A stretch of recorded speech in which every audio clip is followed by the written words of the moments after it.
Hey everybody, welcome to the journey back with Tiffany Hunt.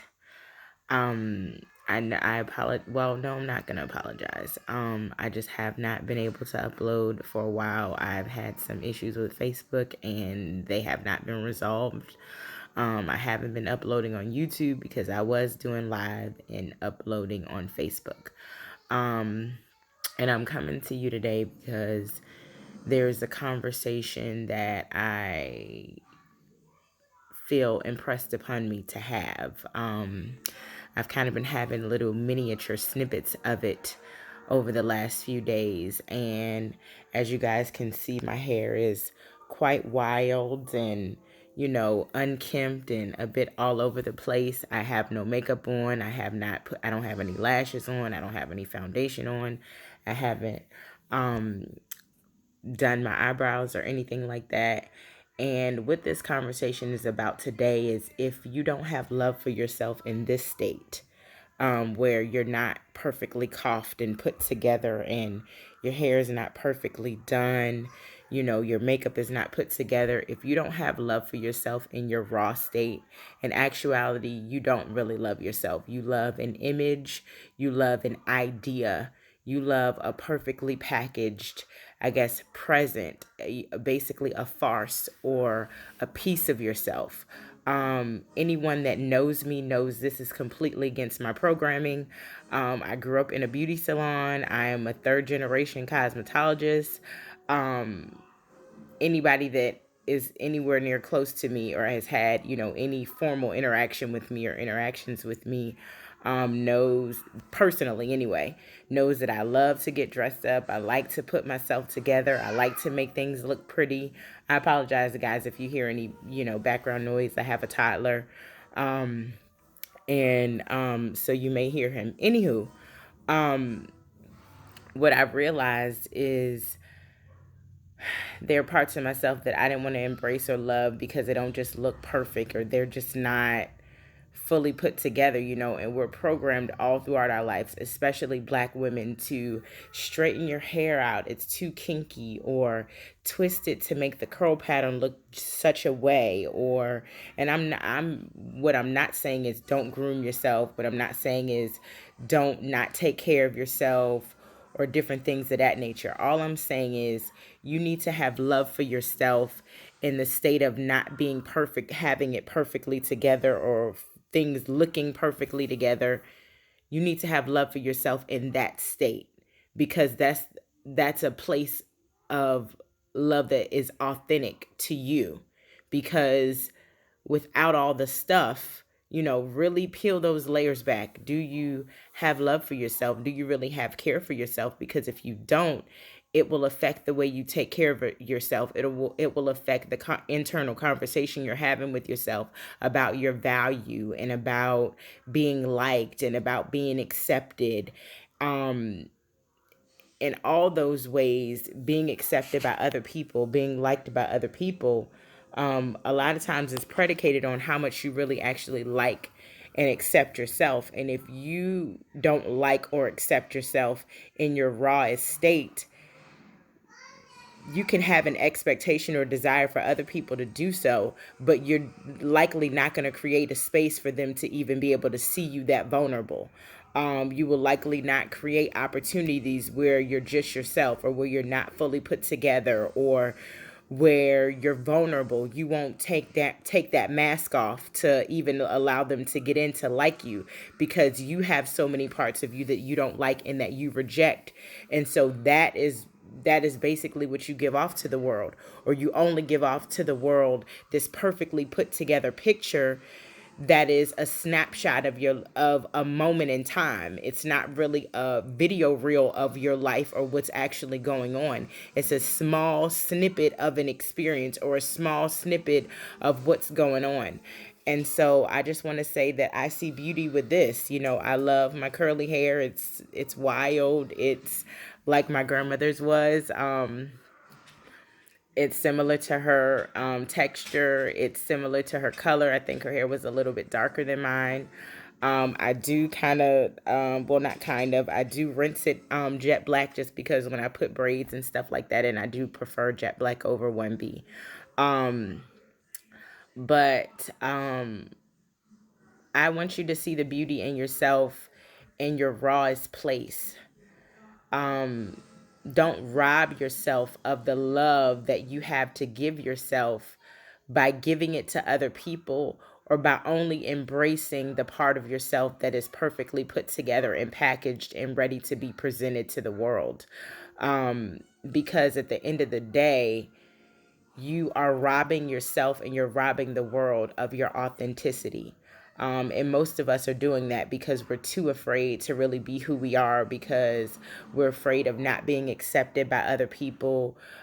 We've been told too many times that this is what's wrong with you, or I don't like that part of you, or I only like you, when this is done or when that is done, or I only like you put together this particular way. And especially as Black women, we've been told, well, your hair is too kinky, your nose is too broad. Yes, I have a Jackson nose. My dad is a Jackson, and my nose looks like his. And in order to fully take care of yourself well, you have to love yourself in your rawest place. And this is a really, vulnerable moment for me, because I don't always like my hair when it's not put together, or like to present my hair where it's not, pulled, or, pulled back so it looks a little bit neater. And so then it's a little bit more accepted. I had an experience, was that yesterday? I think it was yesterday. Today is Sunday. I think it was yesterday or Friday in Target, where a young lady and her friend were walking by me, and I guess they were having a conversation, and she didn't see me right away, so she was a little bit loud.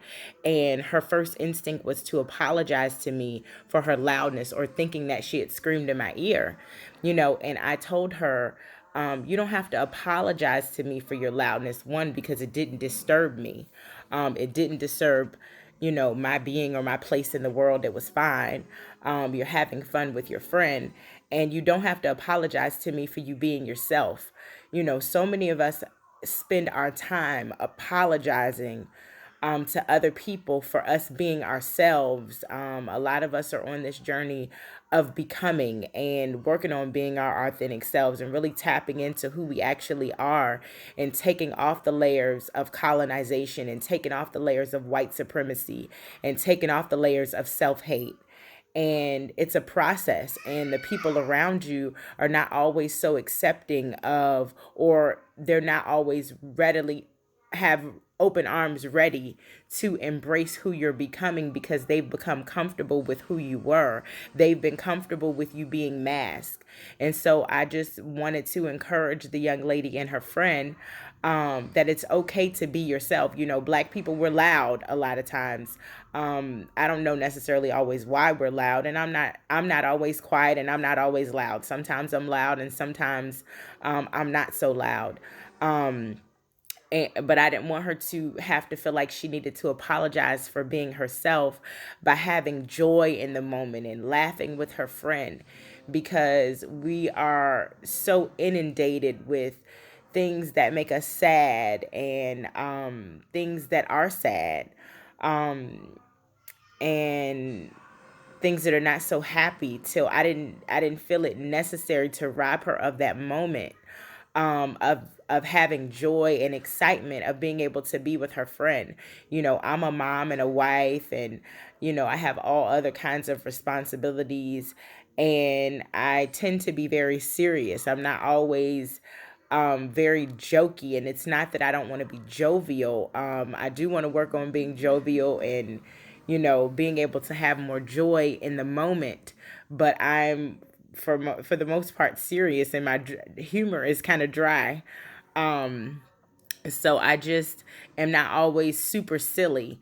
And so I just think it's important for us to have those moments of joy, and that joy and funny and laughter should really be exuded throughout our everyday lives, because those are the things that will help us, to kind of move through the things that are sad or not so joyful in the world. I just want to embrace everybody to be your natural, authentic, unkempt, curly hair, natural hair, straight hair, broad noses, big lips, all the things that we've been told to hate about ourselves or dislike or need to fix. We need to embrace those things. We need to love ourselves. But I think first, what we need to do is really define what love is personally to us, how love really feels to us, what it actually means. What does love actually mean? Because sometimes it's just a word that we say with no meaning behind it. Sometimes it's just words that we're habitual, at saying, that is just our daily, salutation with no real meaning, no real weight. So first I say start by defining what love is, and then decide that love, that embracing yourself is what you're going to do and how you're going to live out your day-to-day life, and that you're going to embrace yourself maybe in ways nobody else ever taught you was okay. You're going to embrace and love on yourself in ways that you have been taught is not okay, because we've mostly been taught to neglect ourselves and to give ourselves the leftovers, to take care of everything and everyone else first. That it even, in our culture, a lot of times, it's really a sad state of affairs. When you are when you're encouraged to feel guilty for taking a moment for your mental health, or taking a moment for your physical health or your emotional health. And I just want to encourage everybody to love on themselves, to hold themselves a little tighter, to embrace themselves, to find, strip naked and find parts of you that you love and that you like. And, the things that need modification or adjustment or growing in a different direction, then just love on yourself enough to make the changes, and then practice so that you become consistent in loving on yourself enough to take care of yourself holistically, mind, body, spirit. Well, really spirit first, actually, then mind, then body. Especially in Western culture, we're taught that spirit is, we are, we're physical beings, that, have spirits. No, but the actual truth is you are a spirit being having a physical experience for a specific purpose. And you should work towards living out that purpose, because this world really needs what it is that you have to offer, even if you have not been groomed and taught to see what it is that you have as valuable. I ask that you would open your eyes, so that you can really see your true self. I ask that you do begin to do some work, and begin to pull back to the layers to figure out what that work is. Begin to figure out what love is. I thank you guys today for your time. This is a quite short video. I'll be doing more of this. I also wanted to say this.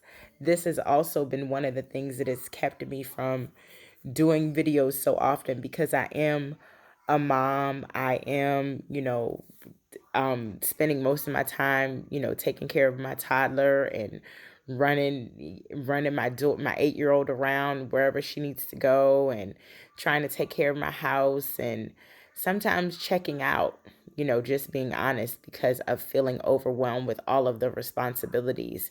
And so this has robbed me from sometimes giving you guys nuggets that come, because my hair is not perfectly done, or my makeup isn't done, or I don't look how I think is going to be accepted, or I don't look put together. And I know and I understand that, sometimes when my family responds to me in a certain way, it's not because they don't love me. It's just their programming.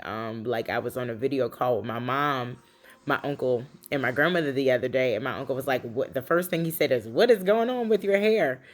And that's just how we've been groomed. My grandmother had a beauty salon, and I remember hearing that one of her mom's, pet peeves and important things was for your hair to be put together, and for you to have on a nice pair of shoes.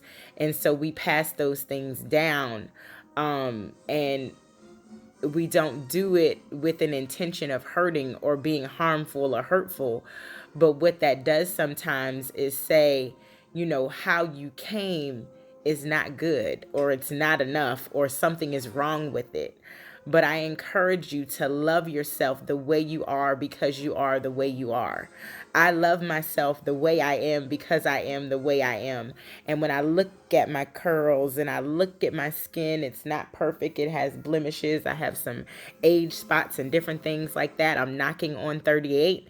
And I'm working on becoming whole inside out. And so, if nobody else accepts me, nobody else may accept me in this raw state and say that it's something beautiful about it, or it's something gorgeous about it. I say that it's something gorgeous and it's something beautiful about it. It is. I am beautiful.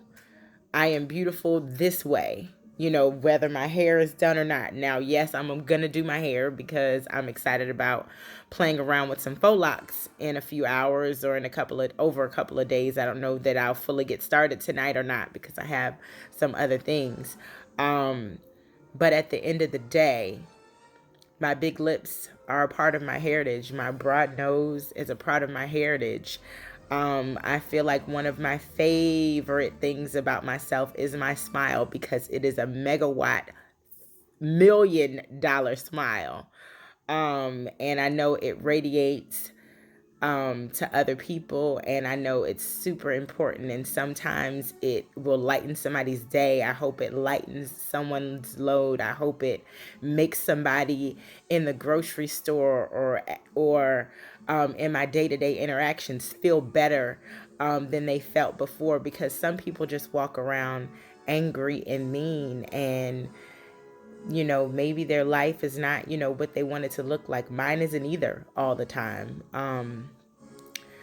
But at the end of the day, I won't let it rob me of my $1,000,000 megawatt smile. So smile today, guys. Love on yourselves. Embrace yourselves a bit more, a bit tighter. If you need support, or if you would like to schedule a session with me, I'm doing 30-minute sessions for $20. So reach out to me, send me an inbox, send me a message, so that I can support and assist you in moving forward and embracing your authentic self and figuring out who that actually is. I love you guys, and I hope you have a wonder-filled rest of the day. This is the journey back.